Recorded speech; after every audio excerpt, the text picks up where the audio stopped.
إلى أبي: لأن غيابك هو الحضور المعتاد، بت أخشى حضورك حتى لا أفيق من سكرة استحضار طيفك.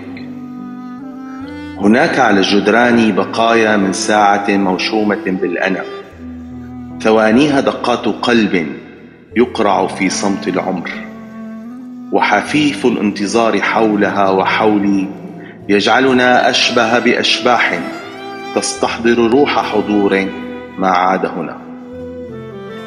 هنا حول معصمي قيد من ذكرى، حديث اغترف من أشواق تكبدها القلب، ويأبى أن يطلق يديه لتسبح في عالم الحضور، يحملها ويحملني معها لرقصة على شرف الغياب، منتشية بالقاعدة وتخشى الاستثناء حضورك. على بعد خطوتين مني مفكرة تحمل الكثير من الصفحات الملطخة بالحبر، والقليل من الصفحات البيضاء المؤرخة والموقعة بكان هنا. حين تصفحتها أدركت كيف يثريني غيابك بالحنين للحرف وإراقة الحبر على الصفحات، وعلى النقيض منه حضورك، فهو يسلبني تاريخي ويكسر سن القلم، فلا يقوى على ممارسة ساديته فوق الصفحات وتعذيبها بإفراغ ملاحم الشوق فوقها.